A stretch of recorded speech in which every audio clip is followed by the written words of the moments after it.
Forget না করেও নিজের ফেসবুক পাসওয়ার্ড বা অন্য যে কোনো অ্যাপের পাসওয়ার্ড জানতে চাইলে ফার্স্ট সেটিংয়ে যেতে হবে।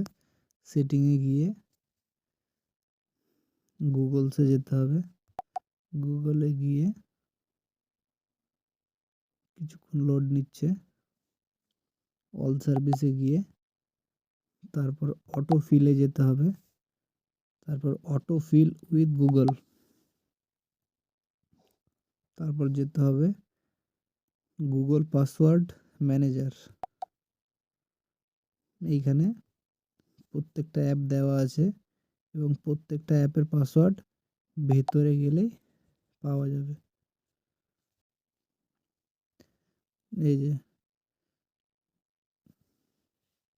এখানে যেমন শো করছে, এই যে এখানে ক্লিক করলেই শো করবে।